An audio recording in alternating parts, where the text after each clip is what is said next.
saudara yang diberkati Tuhan, senang bisa kembali menjumpai saudara di dalam doa dan puasa, dalam renungan kebenaran firman Tuhan pada saat ini.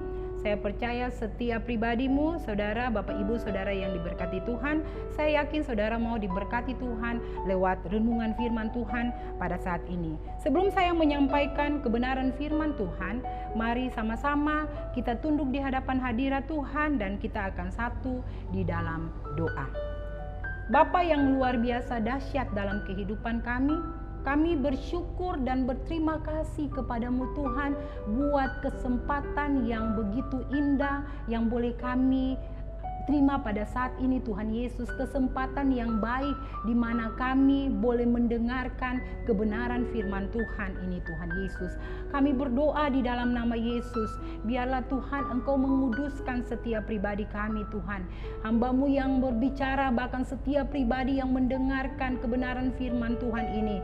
Kuduskanlah pendengaran kami Tuhan, kuduskanlah pikiran kami, hati kami, perasaan kami Tuhan, sehingga kami fokus hanya kepada Engkau Tuhan Yesus pada saat ini. Kami mau diberkati, kami mau diteguhkan oleh kebenaran firman Tuhan, kami mau berakar, kami mau bertumbuh, kami mau berbuah di atas dasar kebenaran firman Tuhan. Kami berdoa di dalam nama Yesus, berkat-Mu mengalir di atas setiap pribadi kami Tuhan Yesus, dan layakkan kami untuk menerima berkat Tuhan pada saat ini. Hamba berdoa di dalam nama Yesus, mematahkan setiap penghalang-penghalang itu di dalam nama Yesus Kristus. Dan Tuhan Yesus, Engkau saja yang dipermuliakan, Engkau saja yang ditinggikan pada saat ini. Terima kasih Tuhan. Lalu dalam nama Yesus, hamba berdoa dan mari kita sama-sama akan mendengarkan Engkau berbicara lewat hamba-Mu ini. Terima kasih Tuhan Yesus. Haleluya. Amin. Baik saudara yang diberkati Tuhan, kita masih ada dalam pelajaran tentang doa ya. Pelajaran tentang doa dengan tema yang masih sama untuk tahun ini, yaitu temukan kuasa di dalam doamu ya. Di dalam kebenaran firman Tuhan, Yakobus pasalnya yang kelima, ayatnya yang ke-16b. Doa orang yang benar bila dengan yakin didoakan sangat besar kuasanya ya.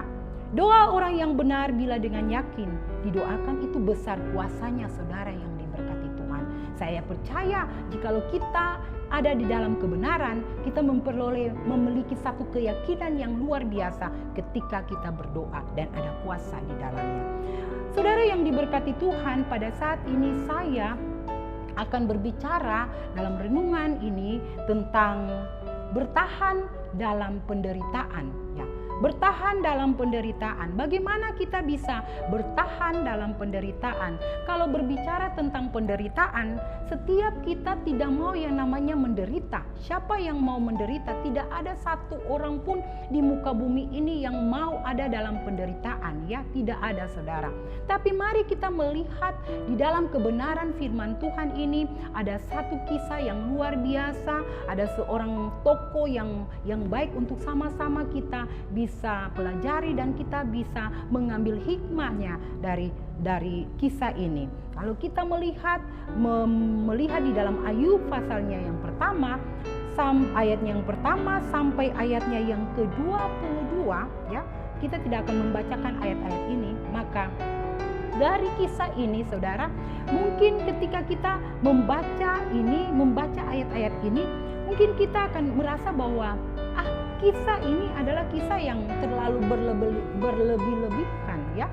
Mungkin kita akan berpikir, mungkin ada beberapa orang yang membaca ini, aduh tidak mungkin lah, tidak mungkin hal ini bisa terjadi. Kenapa? Masa seorang yang baik, masa seorang yang jujur, masa seorang yang saleh, orang yang takut Tuhan, yang punya harta benda yang begitu luar biasa, tidak mungkinlah dia harus mengalami penderitaan yang dahsyat seperti ini. Tetapi ini yang terjadi, ini yang kebenaran firman Tuhan catatkan saudara ya. Dan kebenaran firman Tuhan itu tidak pernah berdusta saudara yang diberkati Tuhan. Apa yang ditulis di dalam firman Tuhan itu ya dan amin saudara. Nah, kalau kita baca di dalam kisah Ayub ini, maka pertanyaannya yaitu Bisakah orang percaya itu menderita?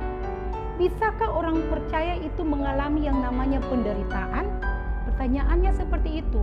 Saya mau katakan kenapa tidak? Bisa, saudara. Mungkin saudara pikir, ikut Tuhan itu sebelum kita mengenal Tuhan, mungkin kita akan berpikir, mungkin ikut Tuhan nanti waktu saya kenal Tuhan, saya menerima Tuhan, saya akan enak-enak saja. Tidak ada yang namanya penderitaan, tidak ada yang namanya pergumulan, tidak ada yang namanya persoalan atau masalah yang datang. Tidak, saudara, ya, tidak. Kita melihat di sini jelas, ya, di dalam kebenaran ini Ayub pasalnya yang pertama, ayat yang pertama dikatakan bahwa ada seorang laki-laki di tanah Uz. Dia bernama Ayub. Orang itu saleh dan jujur, bukan hanya saleh, saudara, tapi jujur. Kemudian ia takut akan Allah dan menjauhi yang namanya kejahatan. Ini kebenaran firman Tuhan, ya. Tuhan sendiri katakan bahwa Ayub itu saleh. Kalau kita lihat tentang kata saleh, saudara, kata saleh itu berbicara tentang taat dan sungguh-sungguh menjalankan ibadah. Jadi Tuhan sendiri katakan, Ayub ini dia saleh, dia taat kepadaku. Dia sangat sungguh-sungguh dalam menjalankan yang namanya ibadah. Makanya Tuhan katakan dia itu saleh. Ayub saleh, dia takut akan Allah dan menjauhi yang namanya kejahatan. Dia jujur. Luar biasa, saudara. Kenapa pertanyaannya? Mengapa sampai Ayub dia harus mengalami yang namanya penderitaan ini? Saudara yang diberkati Tuhan, setiap pribadi orang-orang yang percaya, dengarkan ini saudara yang Tuhan Yesus kasihi. Jangan pernah sampai saudara dibutakan. Jangan pernah sampai saudara berpikir bahwa ikut Tuhan itu nanti iya betul, tidak ada yang namanya penderitaan. Tidak, saudara. Ketika kita mengikuti Tuhan, ketika kita mengikuti Tuhan dan perjalanan kita sepanjang kita mengikuti Tuhan, yang namanya masalah itu bisa saja datang, saudara. Yang namanya persoalan itu bisa saja datang dalam kehidupan kita. Mengapa, saudara? Ayub orang yang saleh, kenapa dia harus mengalami seperti itu? Ya, apakah Tuhan tidak mengasihi dia? Tuhan sangat mengasihi Ayub.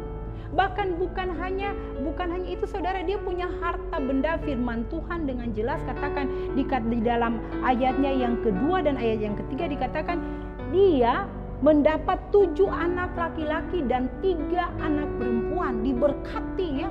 Dia diberkati, Ayub diberkati dengan luar biasa. Ketika dia hidup dekat dengan Tuhan, ketika dia menjadi orang yang benar-benar mengasihi Tuhan, yang begitu taat kepada Tuhan, yang begitu jujur, yang takut, ya, untuk yang menjauhi yang namanya kejahatan, Tuhan berkati dengan luar biasa, saudara.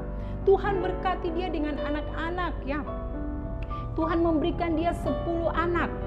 Tuhan memberkati dia dengan 7 anak laki-laki dan 3 anak perempuan. Dan bukan sampai di situ saja. Kebenaran firman Tuhan mencatat bahwa di dalam ayatnya yang ketiga bahwa ia memiliki 7.000 ekor. Bayangkan, saudara, 7.000 ekor kambing domba, 3.000 ekor unta, 500 pasang lembu, 500 keledai betina, dan budak-budak dalam jumlah yang sangat, bukan sedikit, sangat besar.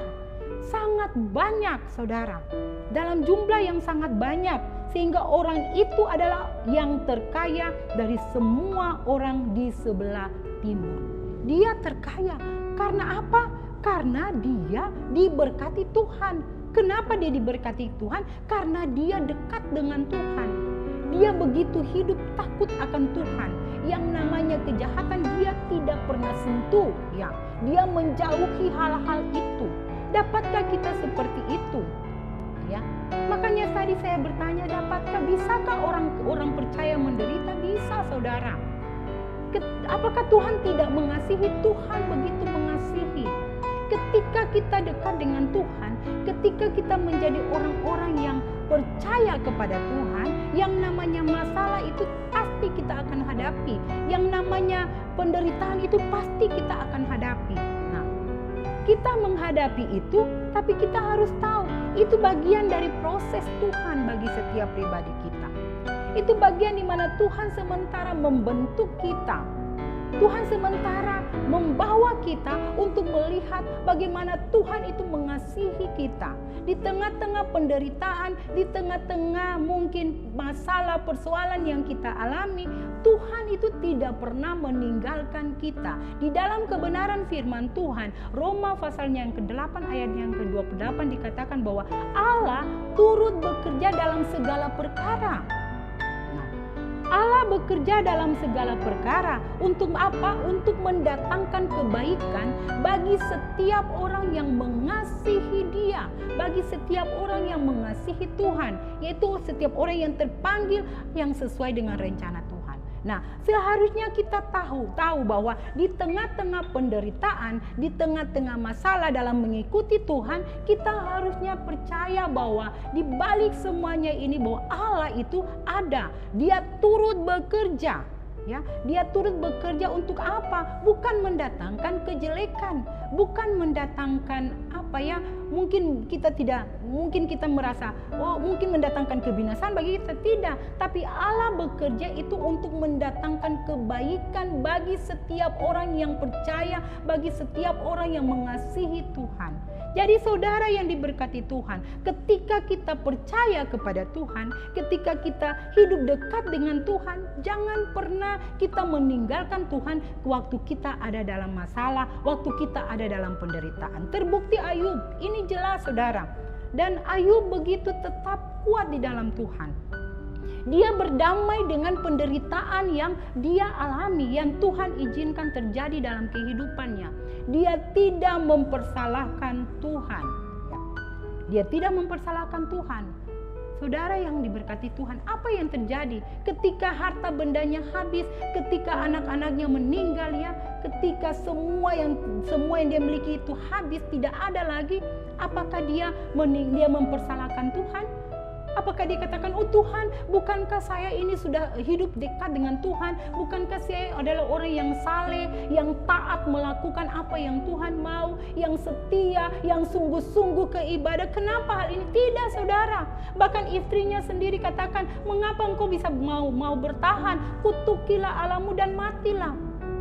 Tapi apa yang dia katakan kepada istrinya? Apakah kita hanya mau menerima yang baik? Yang tidak baik kita tidak mau terima. Bilang kamu berbicara seperti orang gila. Saudara, begitu dahsyat, begitu luar biasanya Ayub begitu bertekun ya. Nah, bahkan kalau kita melihat di dalam ayatnya yang kelima dikatakan bahwa setiap kali ini dia punya anak-anak. Ayat 4 dikatakan anak-anaknya yang laki-laki biasa mengadakan pesta di rumah mereka, masing-masing menurut giliran, dan ketiga saudara perempuan mereka undang ya. Jadi anak-anak laki-laki itu mereka mengadakan pesta, lalu kemudian mereka mengundang mereka punya saudara perempuan. Lalu kemudian apa yang terjadi?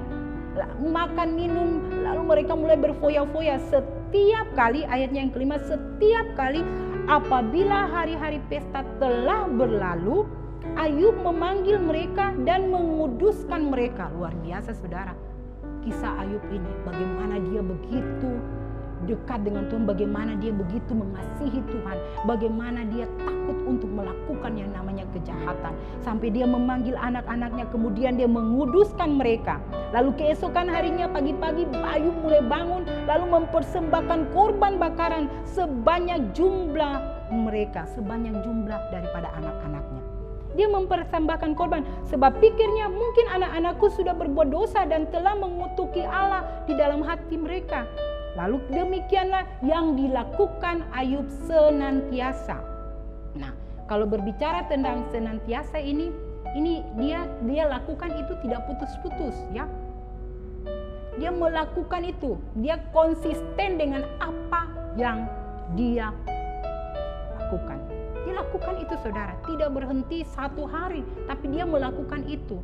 Dia menguduskan setiap kali anak-anaknya berbuat jahat, setiap kali anak-anaknya melakukan pesta-pesta dan lain-lain ya, minum mabuk, dia memanggil mereka, dia menguduskan mereka.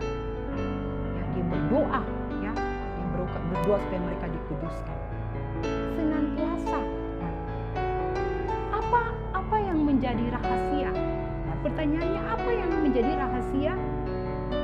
rahasia Ayub sehingga dia sampai bisa bertahan dalam penderitaan ini. Nah, mari kita lihat ada dua bagian yang paling penting untuk sama-sama kita bisa pelajari. Yang pertama, rahasianya yaitu yang pertama, Ayub menyadari bahwa segala sesuatu dalam hidupnya adalah anugerah Tuhan. Saudara, Ayub sadar betul bahwa semua yang dia miliki itu adalah anugerah. Itu adalah pemberian Tuhan, itu adalah kasih karunia Allah yang luar biasa. Jikalau dia masih ada dalam keselamatan, itu anugerah yang terbesar. Dia boleh diselamatkan oleh Tuhan. Dia merasakan bahwa semua yang dia punya itu anugerah Tuhan. Harta, benda, anak-anak, semuanya itu anugerah Tuhan. Makanya di dalam ayatnya yang ke-21 dikatakan bahwa dengan telanjang aku keluar dari kandungan ibuku, dan dengan telanjang juga aku akan kembali ke dalamnya. Tuhan yang memberi, Tuhan yang mengambil, terpujilah nama Tuhan. Ayub menyadari betul bahwa dia datang ke dalam dunia ini tidak bawa apa-apa. Hampa dengan tangan yang kosong, ya. Firman Tuhan katakan dengan telanjang Ayub datang tidak ada apa-apanya, saudara. Kita lihat bagaimana kan waktu anak-anak kecil, waktu mereka lahir. Kita ini lahir, kita tidak membawa emas, kita tidak membawa harta benda, kita tidak membawa rumah. Bukan kita lahir langsung sudah ada, kita sudah bawa rumah, kita sudah bawa emas, kita punya emas di tangan-tangan dan lain-lain. Tidak, saudara. Dan itu yang disadari. Ayub menyadari betul bahwa sesungguhnya dia ini siapa? Dia ada hanya karena anugerah Tuhan. Dan dia menyadari betul bahwa semua yang dia miliki itu hanyalah anugerah Tuhan. Tuhan yang memberi, Tuhan yang mengambil. Bisakah kita katakan kepada Tuhan di tengah-tengah penderitaan, di tengah-tengah tekanan yang datang dalam kehidupan kita, di tengah-tengah masalah persoalan, dapatkah kita katakan bahwa terpujilah nama Tuhan? Bisakah kita seperti Ayub? Saudara yang diberkati Tuhan, dari kisah Ayub ini satu pelajaran yang baik bagi setiap pribadi kita, orang-orang percaya. Kalau Ayub saja bisa, kenapa kita tidak? Ketika kita dekat dengan Tuhan dan ketika kita membangun persekutuan yang baik dengan Tuhan, ketika kita membangun hubungan yang baik dengan Tuhan lewat doa, lewat renungan firman, membaca firman Tuhan, lewat persekutuan kita dengan Tuhan dan dengan sesama, maka saudara yang diberkati Tuhan, kita dapat katakan terpujilah nama Tuhan. Waktu masalah, waktu tantangan, waktu persoalan itu datang dalam kehidupan kita. Kita bisa katakan, Tuhan, semua yang saya miliki ini hanyalah anugerah Tuhan. Mari saudara yang diberkati Tuhan, ini yang menjadi rahasia bagaimana Ayub dia bisa bertahan, bagaimana Ayub bisa berdamai dengan penderitaan yang dia alami. Dia bisa berdamai walaupun penderitaan itu luar biasa sakitnya. Sampai dia sudah tidak bisa lagi, badan-badannya semua mengalami borok-borok, ya. Tapi dia tetap bertahan, dia tetap mengasihi Tuhan, dia tidak pernah meninggalkan Tuhan. Saudara, mari kita melihat ini. Kita menyadari betul, jikalau saya ada, itu hanyalah anugerah Tuhan. Jikalau saya bisa melakukan semuanya ini, jikalau saya bisa memiliki semuanya, jikalau saya bisa diberkati, jikalau saya bisa punya kedudukan yang baik, dan jikalau saya bisa melayani Tuhan, itu hanyalah anugerah Tuhan, saudara. Kita tidak bisa menjadi orang yang sombong karena kita punya segala-galanya, karena semua itu pemberian Tuhan. Kita datang ke dalam dunia ini, kita dilahirkan, kita tidak memiliki apa-apa. Kita tidak lahir langsung punya segala-galanya. Ya, kita datang dengan tangan yang hampa dan kita akan kembali lagi kepada Tuhan kalau kita dekat dengan Tuhan. Untuk itu saudara, sadari betul bahwa semua yang kita miliki ini hanya anugerah Tuhan. Kemudian rahasia yang kedua, apa yang menjadi rahasia daripada Ayub sehingga dia bisa menghadapi setiap penderitaan ini, sehingga dia bisa berdamai dengan penderitaan ini? Yang berikut, yang kedua, yaitu Ayub mengasihi Tuhan karena pribadinya Tuhan, bukan karena berkat Tuhan. Ya. Dengarkan ini saudara, Ayub, dia mengasihi Tuhan karena dia melihat Tuhan, mengasihi Tuhan karena pribadinya Tuhan, bukan karena berkatnya Tuhan. Yang terjadi terkadang kita hanya mau mencari berkat.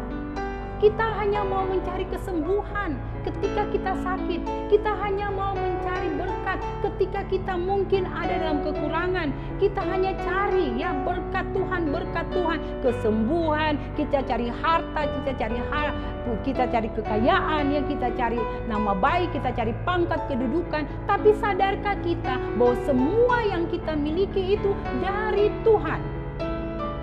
Itu dari Tuhan. Makanya Ayub menyadari betul yang dia cari bukan berkatnya. Maka ketika semua itu menimpa dia, ketika dia punya harta benda habis, anak-anaknya juga habis ya, meninggal, dia tidak mempersalahkan Tuhan ya. Karena yang dia cari Tuhan masih tetap ada untuk dia. Karena dia tahu ketika semua itu habis, dia tetap ada dalam Tuhan, maka dia akan diberkati Tuhan dengan luar biasa. Dan itu terbukti saudara. Ketika Ayub terus bertahan di dalam penderitaan itu, dia berdamai ya dengan penderitaan itu, dan dia sadari betul dia pandang hanya kepada Tuhan. Tuhan pasti menolong dia. Kalau kita lihat di dalam Ayub pasalnya yang kedua, ayatnya yang ke-7 sampai ayatnya yang ke-10 dikatakan bahwa kemudian iblis pergi dari hadapan Tuhan. Lalu ditimpanya Ayub dengan barak yang busuk dari telapak kakinya sampai ke batu kepalanya.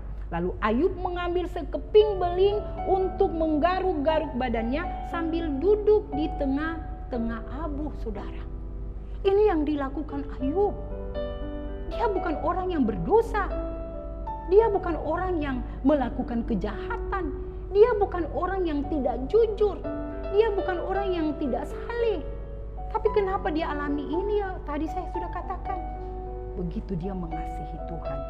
Maka berkatalah istrinya. Lalu ayatnya yang ke-8 katakan bahwa lalu Ayub mengambil sekeping beling untuk menggaruk-garuk badannya sambil duduk di tengah-tengah abu.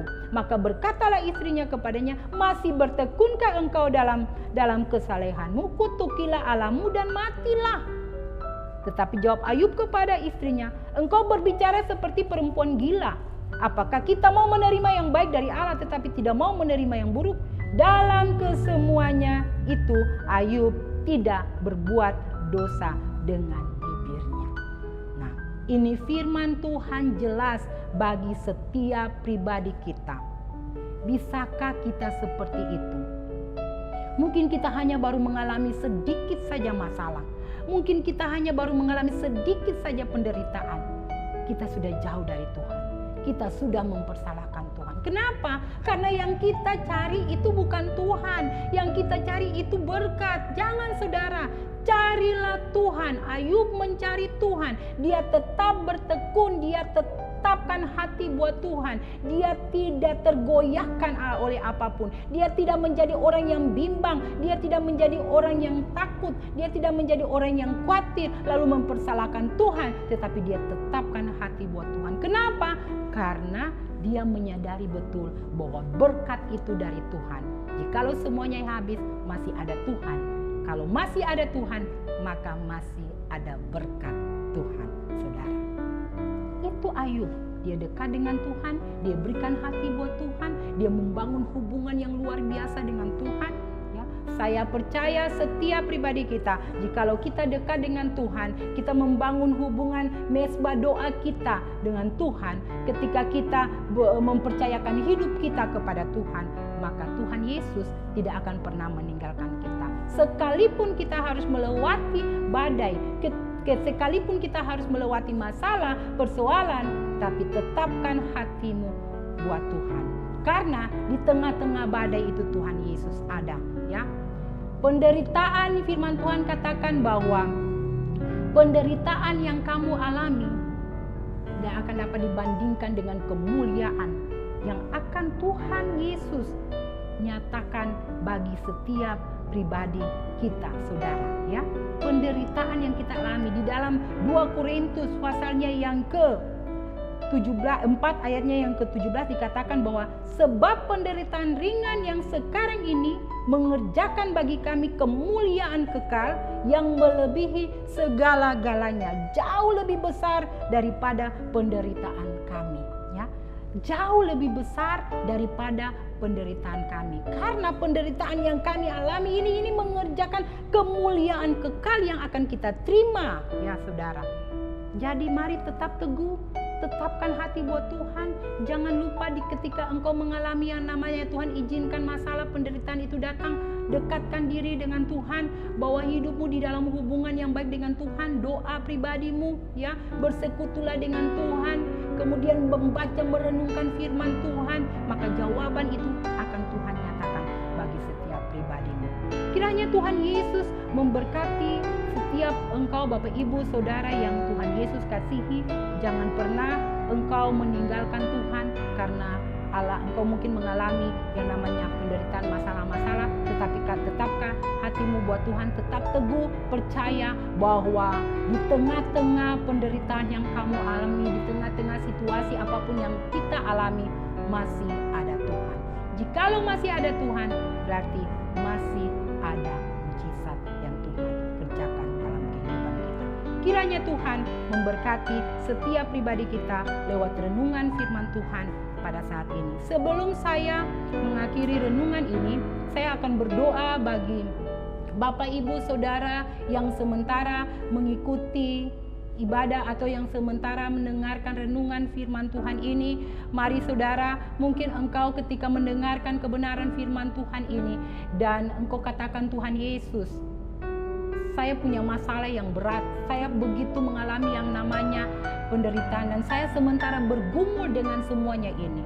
Dan firman Tuhan pada saat ini menjawab setiap kebutuhan.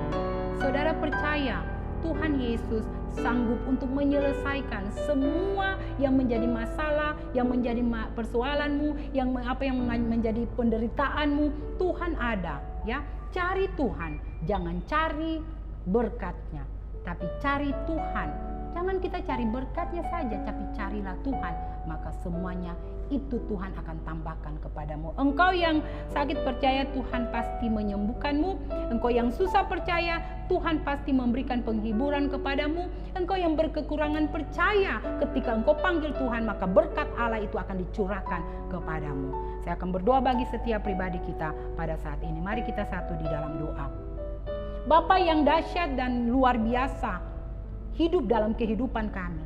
Kami berterima kasih buat kebenaran firman Tuhan yang boleh meneguhkan kami, yang boleh menguatkan kami Tuhan Yesus, yang boleh memberikan kami pengharapan yang baru lagi Tuhan Yesus, yang boleh memberikan kami ketetapan di dalam hati kami bahwa kami tetap kuat, kami mau terus bertahan di tengah-tengah penderitaan ini karena kami tahu bahwa ada Tuhan.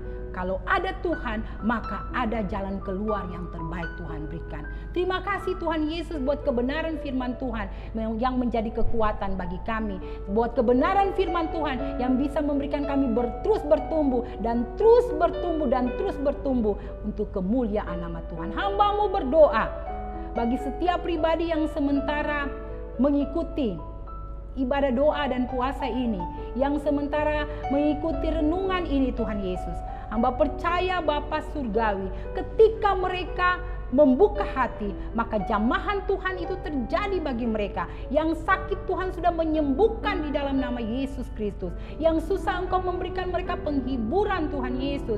Kami percaya yang ada dalam pergumulan hidup, mungkin pribadi, rumah tangga mereka, pekerjaan mereka, anak-anak mereka, suami, istri mereka. Hamba-Mu berdoa di dalam nama Yesus. Tuhan memberikan jalan keluar bagi setiap pribadi yang sementara ada dalam pergumulan. Waktu mereka berseru kepada Tuhan, maka Tuhan Yesus pasti memberikan jalan keluar yang terbaik. Terima kasih Bapa di surga. Kami mengucap syukur kepadamu Tuhan Yesus buat kebenaran firman Tuhan pada saat ini Tuhan Yesus. Hamba-Mu sudah selesai berbicara, tapi Tuhan, kami percaya bahwa Tuhan belum selesai dengan kami. Tuhan terus akan berbicara dan meneguhkan kebenaran firman Tuhan di dalam setiap hati kami Tuhan. Terima kasih Tuhan Yesus.